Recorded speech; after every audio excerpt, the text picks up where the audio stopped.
So I've made some delicious hash browns. Wait, where's the ketchup? I knew I forgot something.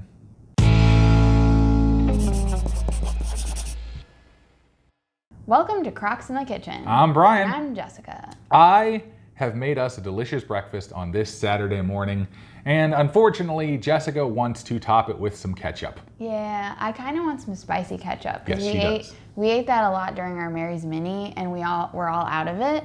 So the problem is, if you go to the store and buy it, it usually has sugar or oil or salt or all that kind of stuff added.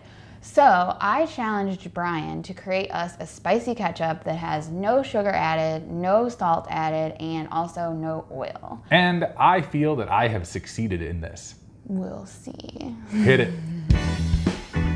For this recipe, you will need 1 6-ounce can of tomato paste, some white vinegar, Tabasco sauce, 2 pitted medjool dates, onion powder, garlic powder, black pepper, and cayenne pepper. And of course, the 3 special ingredients, cinnamon, cloves, and nutmeg. To start out, go ahead and cover your pitted medjool dates with some hot water. This will just allow them to soften up a bit and make it easier to blend.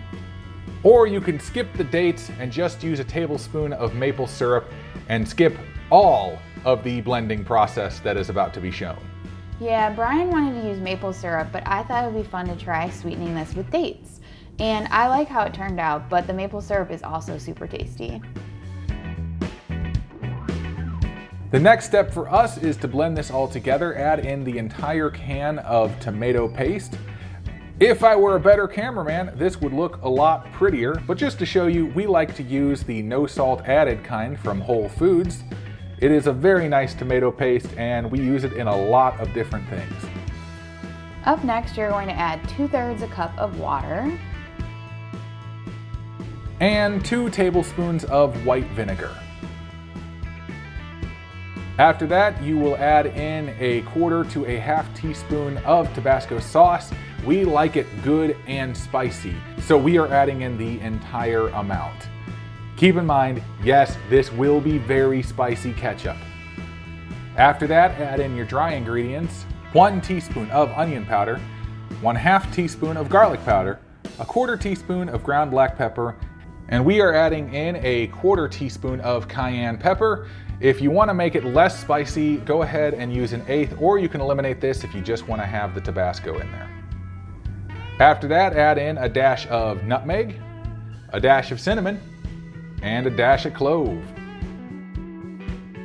The final ingredient you'll add will be those pitted, soaked medjool dates.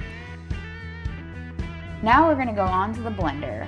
So we're going to blend this up for about a minute on high. If you have a regular blender or a food processor, it might take a bit longer. You're basically just looking for those dates to get incorporated. And as we said before, if you choose to use the maple syrup, you don't even need to blend any of this. You can just head straight to your saucepan.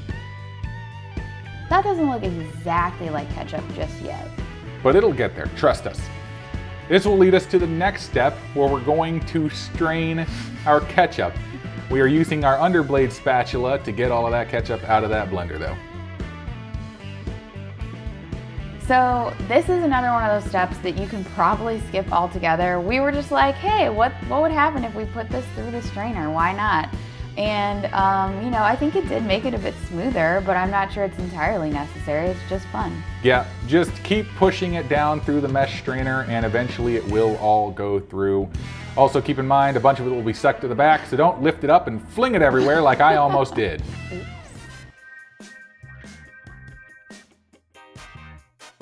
See, look at that. Doesn't that look a little bit creamier and smoother?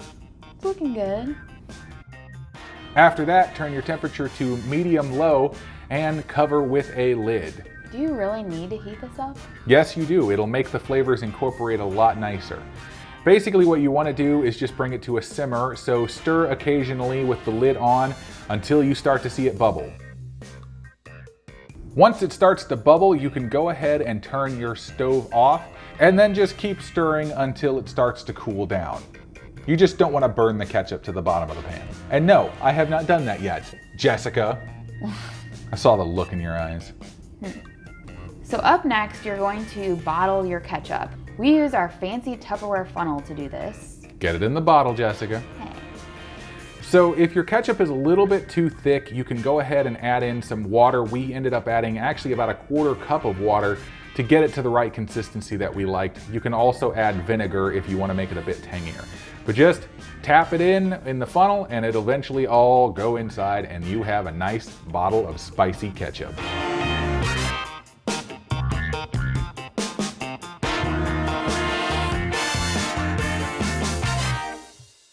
So as you can see, that did not take long at all. We just had a couple of extra little steps in there that I think make this a little bit more special and just a little bit nicer and smoother in its consistency. But this is honestly one of the best things that I think that I've ever come up with as far as like a sauce is concerned. Not to mention, like, for me, I always thought that making ketchup would be like super difficult. Yeah. Turns out it is super easy, and we didn't even make it in the easiest way possible. There are much easier ways to make it. Yeah. The only thing I guess I'm interested to see how long it lasts, because it'll take us a while to get through this much ketchup.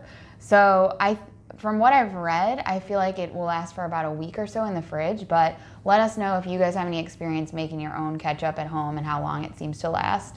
The other thing is, if you want the complete ingredient amounts, check out the blog post. It's linked in the description below. We'll have all the ingredients there, and also some tips. I always like to give tips with our recipes just for things that you guys might want to try out or change up, like if you don't want to use dates or if you don't want it as spicy. Yeah. So definitely check that out and let us know if you guys try out any different combinations. Yep, but let's actually get to trying this stuff out. Yes. So I will... Give me some ketchup. Okay, fine. God dang. Did you guys know, well, you guys didn't know, little known fact is that Peef is allergic to ketchup. Yeah, he is. At least our Peef is. Not all Peefs are allergic to ketchup. No, just ours. But he's also friends with Pikachu, who, as anybody who's a Pokemon fan knows, Pikachu loves ketchup. So it's a bit of a tension in their relationship. There you go, Jessica. You now have spicy ketchup on your hash browns. Go ahead and try it out. See how you like it. It looks delicious. Super delicious hash browns. If you're wondering, the hash browns are pretty much the exact same recipe that we posted in the video before. Yeah, the Griddler video. The Griddler video, yes. So we'll link to that below as well. The only difference is that I added a little bit of garam masala to this one. Yeah, because I figured since this has some clove in it, then and the garam masala has a little bit of clove in it, it would just balance out nicely.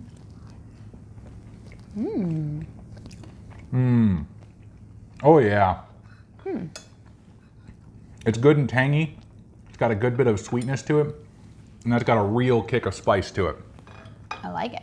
It is not something that is like, you know, oh, this is just in the background kind of heat. This is like up front, like right on the tongue kind of heat. But I mean, if you really like that, then this is definitely something that you should try. If you're not into spicy food, seriously, just cut back on the cayenne or don't use it at all. Yeah.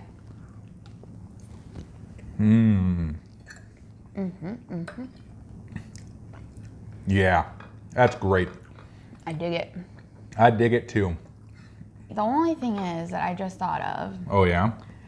At this moment, but I need one more bite. I kind of. Yes. I kind of want to try the ketchup just by itself. Oh, okay. Hold on. Tasting spoon?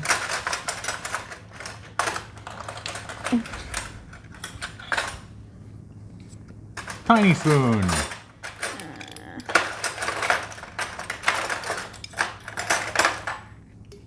Give you a good amount there. Here. There's yours. Okay. Trade. Because I tried it when it was hot from the pan, but I don't like ketchup when it's hot. I want it to be cold. So, All right, there you go. It has like a lot of depth of flavor. It's definitely got a little bit of sweetness there.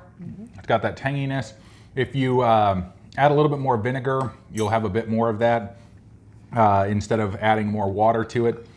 Good. And then it's got that good hit of spice to it. It's a spice, but it's not, I mean, it is, if you don't like spicy stuff, like he said. Yeah, this isn't for you. This isn't for you, or leave out the spicy stuff. But it definitely isn't like overwhelmingly crazy spice. Like it's not like gonna burn my mouth on fire.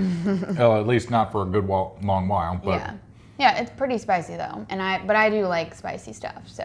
Yep. Anyway, I think that's all we got. Yep. Please subscribe to the channel if you have not done so already, and also if you are so inclined, please share it out to anybody that you feel would enjoy this kind of a recipe or our kinds of videos. And just thank you to everyone who's been helping us out and been commenting and growing the channel. It has been absolutely amazing so far.